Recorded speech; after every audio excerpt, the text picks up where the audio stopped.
Welcome back, travelers, to Legendary Lore, where everybody is on the mana rig and everything is going terribly, and this is the end of the story of Dominaria United. For real this time. For realsies. Now, here we essentially are picking back up where literally every legendary creature and planeswalker is currently on the mana rig from Dominaria United. Like, they're all there. Everyone's not from the Commander, the Commander expansion deal. They're all here. It's ridiculous. I'm sure that one Phyrexian merfolk that's there for no reason is probably somewhere in the crowd underneath everything going on. That's the kind of thing we got going on right here. Okay. So, essentially, Jaya is holding the chest that has the Sylex inside of it. Like, she's got it. It's ready. Directly. Directly to you. So basically, she's holding on to this whole... Joe, I am going to stab you in the ear. It is so hard to focus on telling the story. This is such an important moment. Okay, so... That's it. Jaya can't get the Sylex back into the Blind Eternities because it's too heavy for her. She can't focus with it. So Karn's like, okay. And he unlocks it because only he can unlock it because there's no actual lock on it. It opens up and Ajani's like, thank you. He immediately, I'll just describe what it says because it's actually really messed up. He says, finally. And Karn towards him. Ajani bared his teeth in an agonized grimace. He flattened his ears and clenched his good eye shut. His skin undulated as if worms crawled beneath his fur's surface. Ajaya made a noise of disbelief. Teferi stepped forward, and Ajani's good eye widened with horror. He shook his head in denial and mouthed, "No, no, no," gripping his own arms as if he could restrain the Phyrexian fibers beneath his skin and prevent them from emerging. But they engorged, ripping open muscle and Ajani fur. was still himself until he was awakened. Yes. Even as he's turning. To reveal a sleek, dense Phyrexian musculature that had been installed beneath his own. Ajani had been completed. He was the spy, the traitor. He'd betrayed them to Sheoldred. And when this happens, Jaya, she holds the Sylex close to her because she doesn't want him to do anything. And everybody else is just like freaking out because they obviously Ajani's the one person that you can be like, he's a good guy. Like, you have nothing bad to say about Ajani. Such a good boy. Yeah. And so it says he swept up his axe and drove into her body. Jaya's body. Her back arched and her mouth gaped in pain, and she began to fall. Teferi raised his hands, his magic slowing Ajani's attack. And Karn rushed at the Leonin, placing himself in front of Jaya, hoping that anyone could place a healing spell on her body. And Ajani swung the axe into Karn's torso. Karn expected the blade to skid from his metal body, but it cut into him deeply, like he was no more than meat. Pain radiated up from the wound. Karn gripped the axe's handle and tried to wrestle it free, but the blade had embedded into him. Ajani effortlessly passed him by, and Teferi was too drained to slow him any longer. Sheoldred calculated your strength well. The mechanical voice emanating from Ajani's throat sounded nothing like his usual growl. The Sylex and Karn, two of the artifacts the Whispering One wished to obtain on Dominaria. And then Jaya, of course, says, "You'll have to kill me if you think that you're going to get..." And he says, "Yes, you are dying." So essentially, he tells her she's dying. He picks up Jaya and basically holds her over the edge of the mana rig. And she says to him, "I might be dying, but not alone," and blasts him with a gout of flame, the most white-hot fire you have ever seen. And it burns away all of the fur and flesh from Ajani's body. I'm sure he saw it. And he's still holding on to her, and he just throws her off the edge. So Sheoldred went all out making Ajani. Yes. Ajani was the ultimate sleeper agent. And Jaya has now been murdered by Ajani. She probably landed on Urte and is fine. But But essentially, that happens. Obviously, everybody's freaking out. Teferi gasps. Joda actually can't even do, like, he can't do or say anything. Jaya was one of his Joda closest. was probably the closest person Yes. to Ajaya. Yes. Ajaya? Jaya was closest with Joda, Ajani, and Chandra. Yeah, we didn't even see Chandra yet. Ajani and Jaya are gone. Yes. The two closest people to her. Yes. That's why the promotional art for March of the Machines shows Chandra, Dina, and Essica, and Borborygmus all trying to thrash Phyrexians.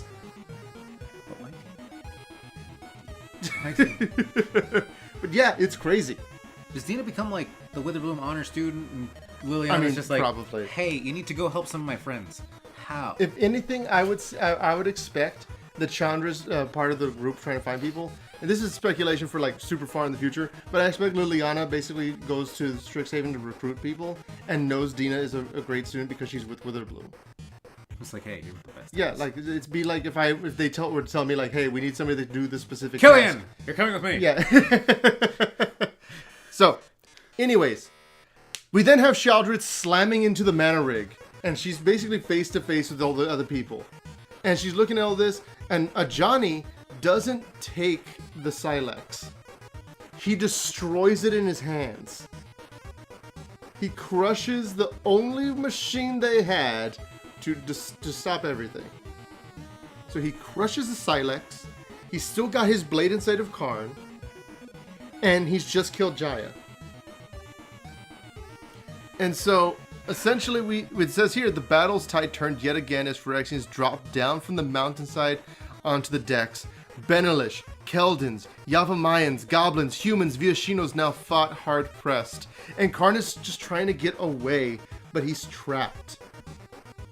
And Sheldred splits apart and her small humanoid half pops itself off of the massive dragon engine and reveals a snake-like spine that she normally uses for insertion.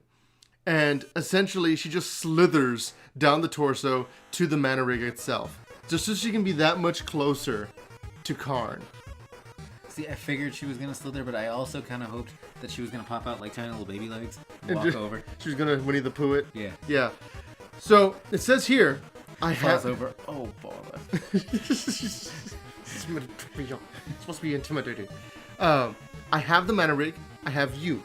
Dominaria is vulnerable to invasion. All the wonders of my people will become your wonders. All our beauty will become your beauty.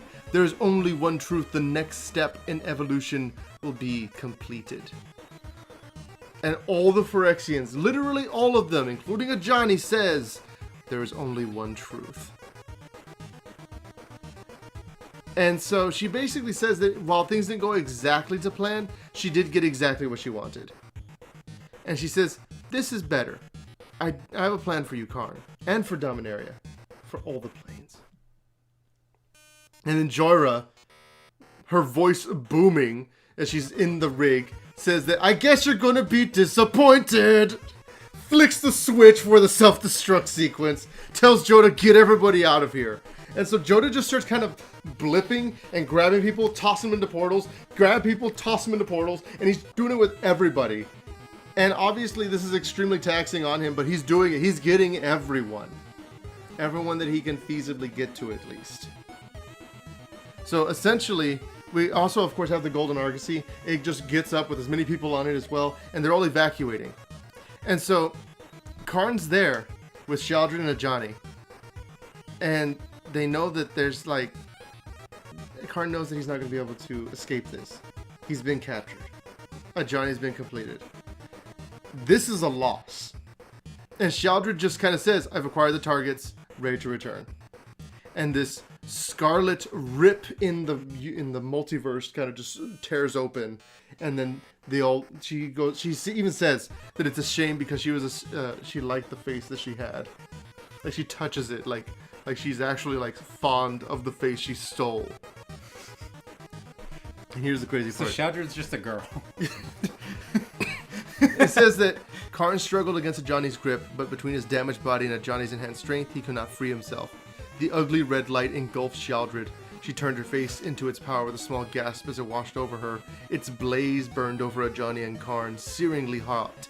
Karn could feel how it tugged at him, the very essence of what made him Karn, and stole him away, like he was nothing more than an artifact, the object of a theft.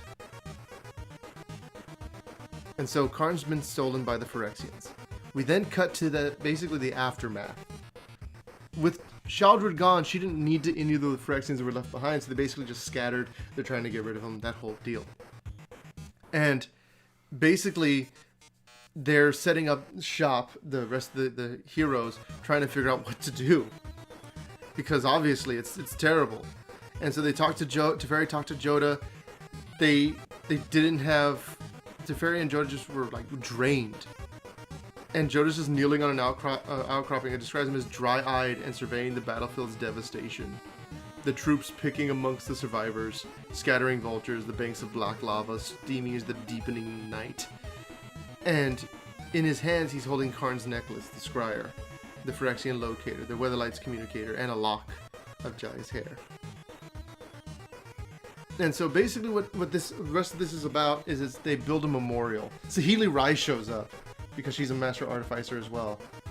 And so she basically, they determined that they needed to make a monument to Jaya. And they did. They make this giant pyramid. And on sides of it, there's these magical, essentially, histories. Little videos showing what each of these different planeswalkers, what Jaya meant to them. And so there's this memorial. And there's quotes that she said. Because obviously she loved to quip. And so there's like an entire wall of just her quotes. And all the different aspects of her character are here. And Saheeli is like helping to build it, and they reveal that when they checked Jaya's body, she actually had some of the blueprints of the Silex. Before Karn left, he made sure they had blueprints. And Saheeli says that she might be able to recreate it. Not a perfect copy, but at least something strong enough to maybe leave a good chunk, tear a chunk out of something. And so, essentially what happens is that she builds this monument to them, and everybody's super sad, and they're dealing with that aftermath.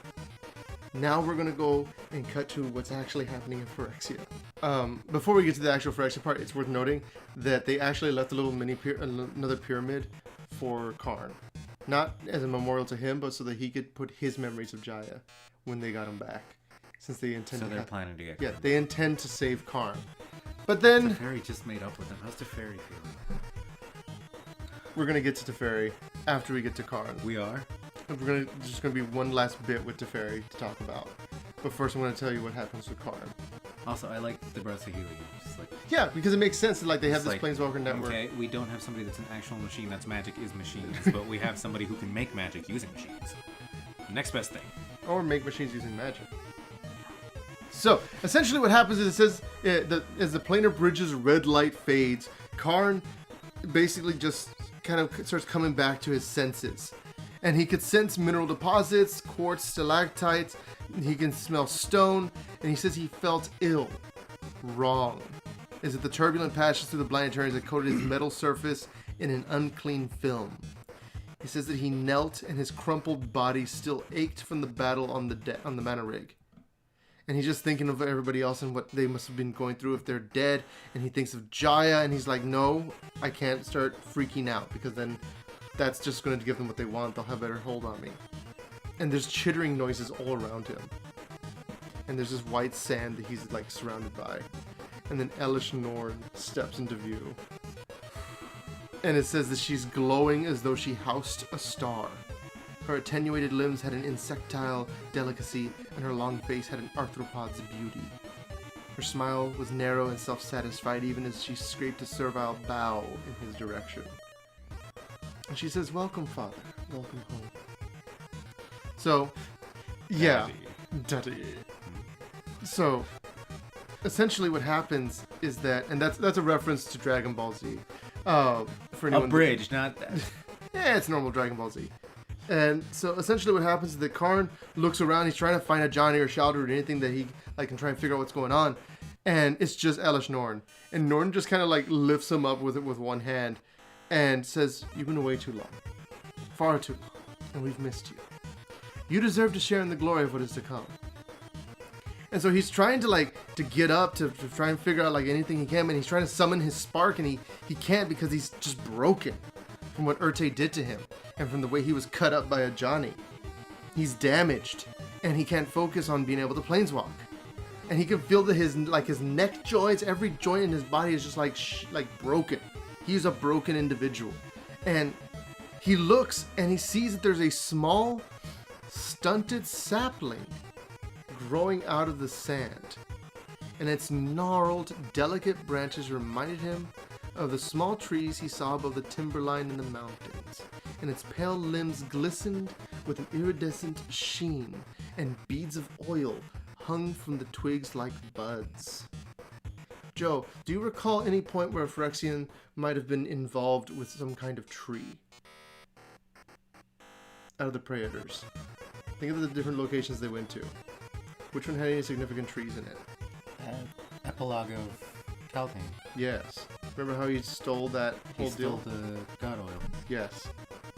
And now we're seeing that the Phyrexians have a sapling of a tree. They're making a god tree. They're making their own world tree. Earlier I talked about how Elish Norn was glowing.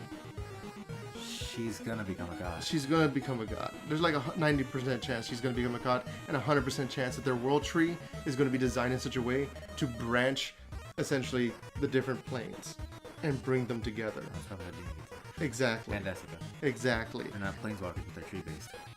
Not so much that One is a tree. I hadn't considered the fact they're all green based.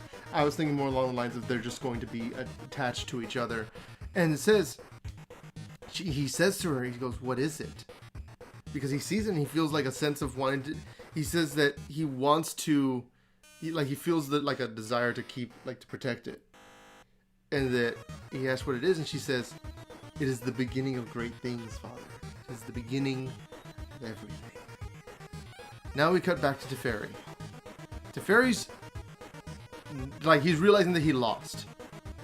And that everything is terrible and nothing is going well and he can't do anything. And Zalfir's still gone and he feels just as... so it's bringing back old trauma. He's just there. Joda comes in. Are you okay? No, we lost the battle. We lost Karn. We lost Zalfir. We lost... Okay. And here, Stop. we actually get this little bit right here, which is great. It says here that Teferi remembers the time he met Jaya. When he says that he had never... that he was in Zalfir. He had mistaken her for a line cook and asked her for a fried egg. And she grinned, went behind the counter, and lit all the burners with a flick of her fingers.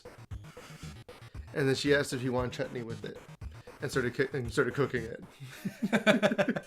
And it says that he walked in a circle around the monument. And he just went to the empty Karn stone and everything.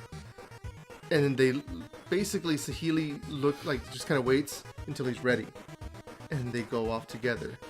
They go to Urza's tower. Not his mine, not his power plant, but his tower. Saheeli and Teferi are there, and they're looking at this giant structure, this weird, you could say it's a kind of ambulator almost. It's supposed to amplify powers. And it says that he was definitely not eager to climb into it. With its platform, leather straps, and wires. Because it looked more like something of a dungeon, torture device. I was gonna say. Yeah. There's a kinky. And that it was essentially designed specifically to heighten a planeswalker's innate talents. And so the clay tablet the Karn had was gone, but Jaya, remember, had the writings and stuff that helped them to figure it out. But that was only part of the information. They needed more. They needed to understand the Sylex better. She says, "Good luck to Teferi, because he forces himself to relax. A small brown songbird perched in an arched window drops down to the floor to bathe in the dust. Karn would have known its species, its habits, to save his home. To save the multiverse, Teferi would do the one thing he had vowed never to do. Cross time itself and venture into the past to see the original igniting of the Golgothian Sylex, to witness the brothers' war in person." That's the framing. That's the frame device! So Teferi's gonna be in the Brothers' War. Teferi's Planeswalker card is going to be in the brothers' war! Oh my god! I know! Oh, that's so cool! I know! That was worth it. I know! Look, we needed food. You needed this. more than you needed food. You needed food. I need food all the time. But yes! Teferi is going to be in Brothers War. Teferi is the reason we get to go to Brothers War. It is a time travel set, and it's going to be awesome. Obviously, Teferi is going to avoid causing any actual reverberations in the timeline. There'll probably be some kind of connection to that. And, I mean, obviously, there's a whole bunch of different ways this can actually go, but the general idea is that Teferi is going to be a Planeswalker card in the Brothers War. He's going to be experiencing things. He's probably going to try and ingratiate himself in some way into the story. It'd be crazy if he's trying to impersonate somebody, if he takes somebody's place, or if he's going to not be actually like tangible and just kind of phased out of phase with everything else. And Teferi has a wig on. Hi, man, that's cute. Yeah. But yeah, generally, it's just a really cool idea, and it's going to basically be how Teferi tries to figure out how the Sylex works, so that they can, when they rebuild the Sylex using Saheeli's help, they'll be able to actually destroy the Phyrexian menace using the Golgothian Sylex rebuilt. Oh, that's amazing. Yes. That is that last little bit. Oh my gosh, go ahead and subscribe if you're not subscribed, because you cannot miss any of this lore. It's so legendary. And leave a like if you like the video.